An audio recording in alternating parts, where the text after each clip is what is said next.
আসসালামু আলাইকুম। সুপ্রিয় শিক্ষার্থী, আমার চ্যানেলে আসার জন্য আপনাদেরকে অনেক অনেক শুভেচ্ছা ও স্বাগতম। তো ভিউয়ার্স, আজকে অ্যাডোবি ফটোশপ 7.0 এর প্যাটার্ন স্ট্যাম্প টুলের 2 নাম্বার প্রজেক্ট নিয়ে আলোচনা করব। তা হলো কাস্টম প্যাটার্ন ডিজাইন তৈরি করা। আমি দুটি পদ্ধতিতে এটি দেখাবো। তো আজকের ভিডিওটি খুব গুরুত্বপূর্ণ, শুরু থেকে শেষ পর্যন্ত দেখবেন, আশা করি আপনাদের অনেক কাজে লাগবে। তো আপনারা যদি আমার আগের ভিডিওগুলো না দেখে থাকেন তাহলে অবশ্যই দেখে নেবেন, আর এই চলতি ভিডিওর আই বাটনে ক্লিক করেও আপনি আমার আগের পর্বটি দেখে নিতে পারেন। চলুন কথা না বাড়িয়ে মূল কাজ শুরু করা যাক। তো আমার কম্পিউটারে থাকা অ্যাডোবি ফটোশপ 7.0 তে ডাবল ক্লিক করে আমি ওপেন করলাম। এখন আমি প্রথম পদ্ধতি দেখাবো। তো সেটি করার জন্য আমরা এই ফাইল ক্লিক, নিউ ক্লিক, তারপরে এখানে আমাদের এই প্রিসেট সাইজ, এখানে আমরা কাস্টম নির্ধারণ করে দেব। দেওয়ার পর আমরা wide 1000 pixels, height 1000 pixels, resolution 72 এবং mode RGB colour, contents white রেখে আমরা ওকে করে দেব। তাহলে এরকম একটি আর্টবোর্ড আসবে। এরপর আমরা এই টুল বক্সের রেক্টাঙ্গেল টুল, এখানে আমরা মাউসের ডান বাটনে ক্লিক করে কাস্টম শেপ টুল নির্ধারণ করে দেব। দেওয়ার পর আমরা এখান থেকে পাথস, এটি আমরা নির্ধারণ করে দেব এই অপশনটি। করার পর আমরা এই শেপের এই ড্রপ ডাউনে ক্লিক করে এখানে দেখেন আমরা বেশ কয়েকটি শেপ আমরা পাচ্ছি। আমরা আরও অনেক শেপ দেখতে চাইলে এখান থেকে ত্রিভুজ আকৃতির এখানে ক্লিক করে অলে ক্লিক করে দেব। দেওয়ার পর ওকে করলে, এরপর এটিকে টেনে এইভাবে বড় করলে আমরা আরও অনেক শেপ পাবো। ফটোশপে বাই ডিফল্ট যে শেপগুলো দেওয়া থাকে, আমি এখান থেকেই একটি শেপ নিয়ে আপনাদের দেখাচ্ছি। তো এখানে আমরা সাপোজ এই শেপটি আমি সিলেক্ট করলাম, করার পর এখানে এভাবে ড্র্যাগ করে আমি একটি শেপ নিলাম। এরপর এই ব্যাকগ্রাউন্ড লেয়ারকে ব্যাকআপ রাখার জন্য আমি এখান থেকে ক্রিয়েট এ নিউ লেয়ার, এখানে ক্লিক করে একটি লেয়ার নিলাম। এখন আমরা কিবোর্ড থেকে যদি কন্ট্রোল ইন্টার চাপি তাহলে আমাদের এই শেপের ভিতরে একটি সিলেকশন আসবে। এরপর আমরা এই ফোরগ্রাউন্ডে একটি কালার নিব। সাপোজ আমি এখান থেকে একটি কালার নির্ধারণ করে দিয়ে আমরা ওকে করলাম, তাহলে ফোরগ্রাউন্ডে কালারটি আসলো। এরপর কিবোর্ড থেকে অল্টার ব্যাক স্পেস চাপলে আমাদের এই শেপটি ফিল হয়ে যাবে। এখন এই ডিসিলেক্ট যদি আমরা করি, কন্ট্রোল ডি চাপলে এটি ডিসিলেক্ট হয়ে যাবে। এরপর আমরা এই মুভ টুল দিয়ে এটিকে ঠিক মাঝামাঝি আমরা নেব। এরপর আমরা এই লেয়ার প্যালেটের এখানে অ্যাড লেয়ার মাস্ক, এখানে আমরা ক্লিক করে এটিকে আমরা মাস্ক করে দিলাম।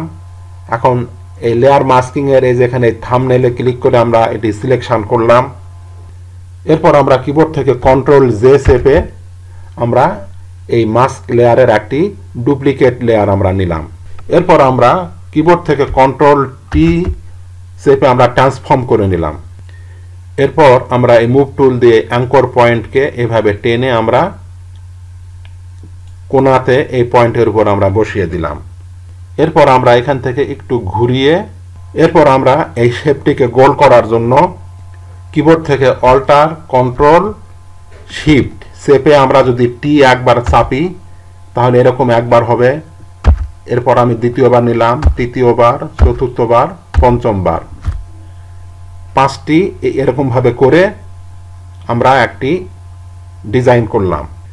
এরপর আমরা এই লেয়ার প্যালেটের এখানে এই ব্যাকগ্রাউন্ড লেয়ারকে সিলেকশন করে আমরা এটিকে হাইড করে দিলাম এবং উপরের লেয়ার সিলেকশন করে সব লেয়ারকে মার্জ করার জন্য কন্ট্রোল শিফট ই চাপলে সব লেয়ার মিলে এক লেয়ারে পরিণত হবে, মার্জ হয়ে যাবে। এরপর আমরা মুভ টুল দিয়ে এটিকে আমরা ঠিক মাঝামাঝি নেব। মাঝামাঝি নেওয়ার পর আবার আমরা কাস্টম শেপ টুল, এখান থেকে এর ড্রপ ডাউনে ক্লিক করে এখান থেকে আমরা সাপোজ এই শেপটি নিলাম।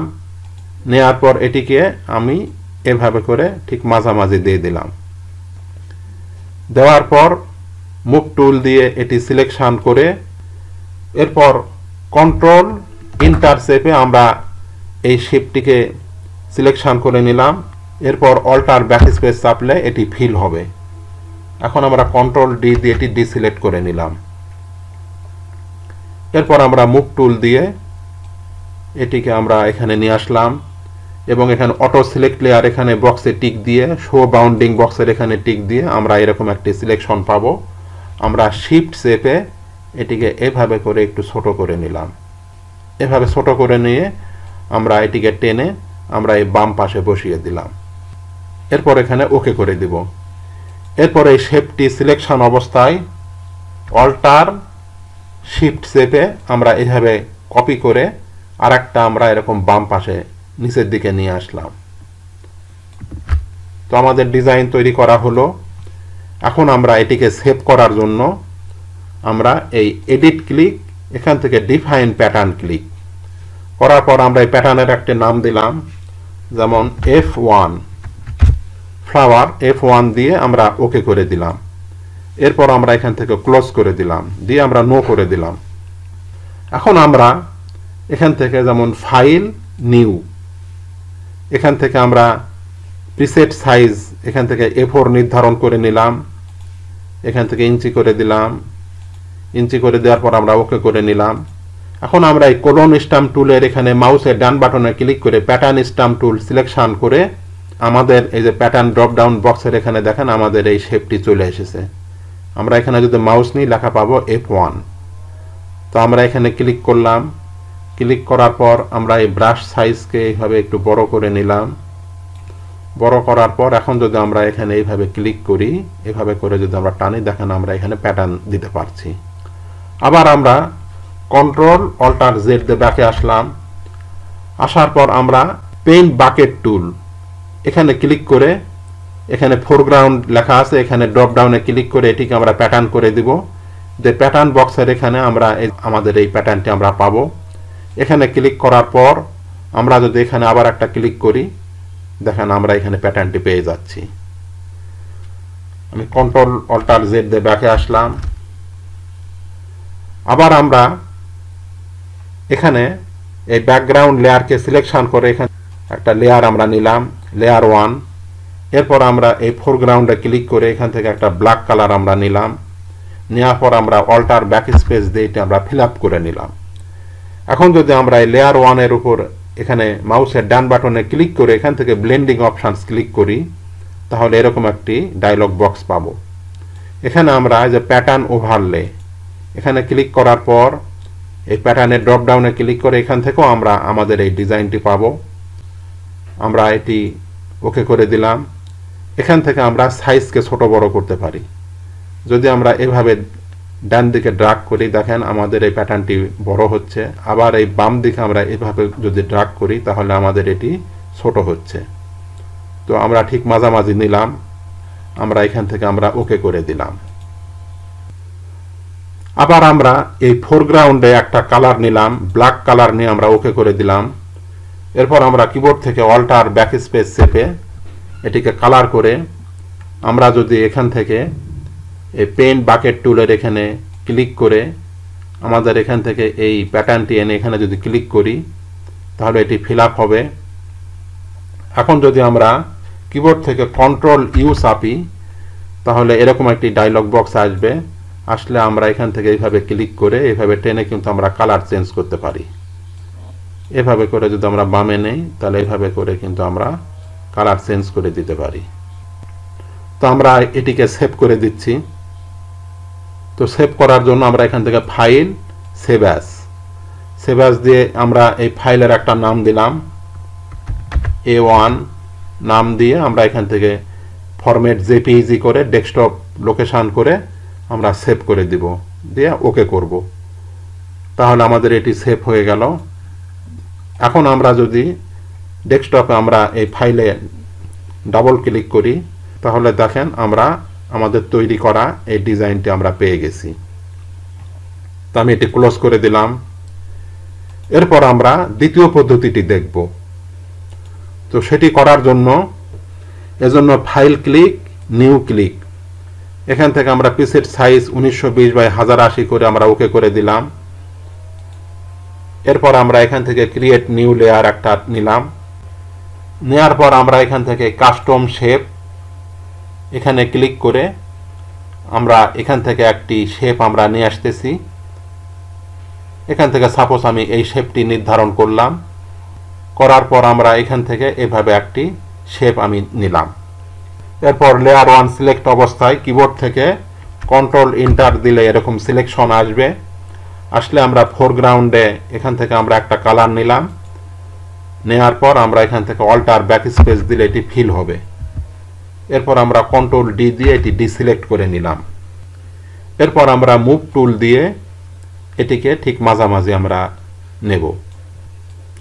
এভাবে ঠিক মাঝামাঝি আমরা নিয়ে কিবোর্ড থেকে অল্টার কন্ট্রোল টি চেপে এরপর আমরা এই অ্যাঙ্কর পয়েন্টকে আমরা এভাবে টেনে আমরা এই অংশের উপর বসিয়ে দিব। এখন যদি আমরা এভাবে একটু যদি আমরা ঘুরিয়ে দেই তাহলে এখানে এরকম একটি ডিজাইন পাবো। এরপর আমরা এখান থেকে ওকে করে দেব বা কিবোর্ড থেকে এন্টার দিলেও হবে। এরপর এই শেপটিকে ঘোরানোর জন্য আমরা কিবোর্ড থেকে অল্টার কন্ট্রোল শিফট চেপে একবার টি চাপবো। এভাবে একবার, দুইবার, তিনবার, চারবার, পাঁচবার, ছয়বার, সাতবার, আটবার চাপলে আমাদের এরকম একটি শেপ হবে। এরপর আমরা লেয়ার প্যালেটের নিচের দিকে এসে ব্যাকগ্রাউন্ড লেয়ারকে সিলেকশন করে ডান ক্লিক করে এখান থেকে ডিলিট লেয়ার দিয়ে আমরা এই ব্যাকগ্রাউন্ড লেয়ারকে আউট করে দিলাম। এরপর আমরা কিবোর্ড থেকে কন্ট্রোল শিফট ই চেপে সব লেয়ারকে এক লেয়ারে আমরা মার্জ করে নেব। নেওয়ার পর আমরা মুভ টুল দিয়ে এটিকে মাঝখানে নিলাম। নেওয়ার পর আমরা এখানে আবার এই কাস্টম শেপ টুলে ক্লিক করে এখান থেকে আমরা মাঝে দেওয়ার জন্য এরকম একটি ডিজাইন আমরা সিলেকশন করলাম। করার পর এখান থেকে এইভাবে চেপে আমরা এইভাবে সিলেকশন করে নিলাম।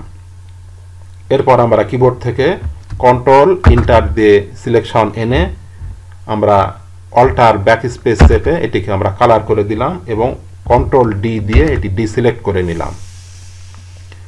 এরপর মুভ টুল দিয়ে ঠিক মাঝামাঝি নিয়ে আমাদের এই শেপের বাইরের ট্রান্সপারেন্ট অংশকে আমরা ছাঁটাই করে দিব। তো সেজন্য আমরা এখানে ইমেজ ক্লিক, এখান থেকে ট্রিম ক্লিক করব। করার পর দেখেন এরকম একটি ডায়লগ বক্স আসবে। আসলে আমাদের এইখানে ট্রিম হবে ট্রান্সপারেন্ট পিক্সেল অংশটি এবং সেটি হবে কোথায়? টপে, বটম, লেফট এবং রাইট, এই চারপাশ থেকে এটিকে আমরা ট্রিম করে দেবো। এই জন্য এখানে আমরা ওকে করে দিলে দেখেন এটি এখন ট্রিম হয়ে যাবে। এখন আমরা এই অংশকে এখন আমরা সেভ করে নেব। এই জন্য আমরা এখান থেকে edit click, define pattern click, এই প্যাটার্নের একটি নাম দিলাম সাপোজ A2, একটি নাম দিয়ে আমরা এখান থেকে ওকে করে দিলাম। তারপর এটিকে আমরা ক্লোজ করে দেব, নো করে দেব। এরপর আবার আমরা এখান থেকে ফাইল, নিউ, এখান থেকে 1920x1080 করে আমরা ওকে করে নিলাম। করার পর আমরা যদি এখন এই প্যাটার্ন স্ট্যাম্প টুল এখানে ক্লিক করে এই প্যাটার্নের এখান থেকে আমরা যদি এটি সিলেকশন করি, করে আমরা এই সাইজটাকে একটু বড় করে নিলাম। করার পর আমরা যদি এইভাবে করে দেই তাহলে দেখেন আমরা এখানে প্যাটার্ন দিতে পারছি। তো আমি কন্ট্রোল অল্টার জেড দিয়ে ব্যাকে আসলাম। আবার আমরা এই পেইন্ট বাকেট টুল এখানে ক্লিক করে ফিলের এখানে আমরা এটিকে প্যাটার্ন রাখবো। এরপর প্যাটার্ন বক্সের এখানে আমাদের এই যে এই প্যাটার্নটি আমরা পেয়ে গেছি A2, এটিকে সিলেকশন করে এই আর্টবোর্ডের উপর একবার ক্লিক করলে এভাবে দেখা যাবে আমাদের এটি। এখন যদি আমরা কিবোর্ড থেকে কন্ট্রোল ইউ চাপি, কন্ট্রোল ইউ চেপে আমরা যদি এভাবে যদি ড্র্যাগ করি দেখেন আমাদের এই কালারটি কিন্তু চেঞ্জ হচ্ছে। আমাদের যে কালার দরকার আমরা এভাবে করে কিন্তু সেই কালারের করতে পারি, ডিজাইনটি এভাবে করতে পারি। আমি কন্ট্রোল অল্টার জেড দিয়ে ব্যাকে আসলাম। আবার আমরা এখানে আমরা এই প্যাটার্নকে ছোট বড় করতে পারি, সেজন্য আমরা এখান থেকে ক্রিয়েট নিউ লেয়ার, এখান থেকে একটি লেয়ার নিলাম এবং এই লেয়ারের একটি কালার আমরা এখান থেকে সাপোজ ব্ল্যাক কালার নির্ধারণ করে দিলাম। করে এখান থেকে অল্টার ব্যাক স্পেস দিয়ে এটিকে আমরা ব্ল্যাক করে নিলাম। এখন আমরা লেয়ার 1 এর উপর ডান বাটনে ক্লিক করে ব্লেন্ডিং অপশনস করলে এরকম একটি ডায়লগ বক্স আসবে। আসলে এখান থেকে প্যাটার্ন ওভারলে সিলেকশন করে আমরা এখান থেকে আমাদের এই প্যাটার্নটি নির্ধারণ করে নিলাম। নেওয়ার পর এখন যদি আমরা এখান থেকে একটু ছোট করে দিই তাহলে দেখেন এটি কিন্তু ছোট হয়ে আসছে। আমরা এভাবে প্যাটার্নকে কিন্তু আমরা ছোট বড় করতে পারি, আবার এভাবে আমরা বড় করতে পারি। আমাদের এই প্যাটার্নকে কিন্তু আমরা অনেক বড় করতে পারি। তো আমি এভাবে ঠিক মাঝামাঝি নিয়ে আসলাম, এভাবে মিডিল করে আমরা এখান থেকে ওকে করে দিলাম। করার পর এখন আমি এটিকে সেভ করে দিব। এজন্য এখান থেকে ফাইল, সেভ অ্যাজ, এর একটা নাম দিলাম, যেমন এরকম একটি নাম দিয়ে ফরম্যাট জেপিইজি করে ডেস্কটপ লোকেশন করে আমরা এখান থেকে সেভ করে দিব। ওকে, তাহলে দেখেন ডেস্কটপে আমাদের এই ফাইলটি চলে এসেছে। এখন আমরা যদি এখানে ডাবল ক্লিক করি তাহলে দেখেন আমরা এরকম একটি সুন্দর ডিজাইন আমরা পেয়েছি। আমি একটু ক্লোজ করে দিলাম।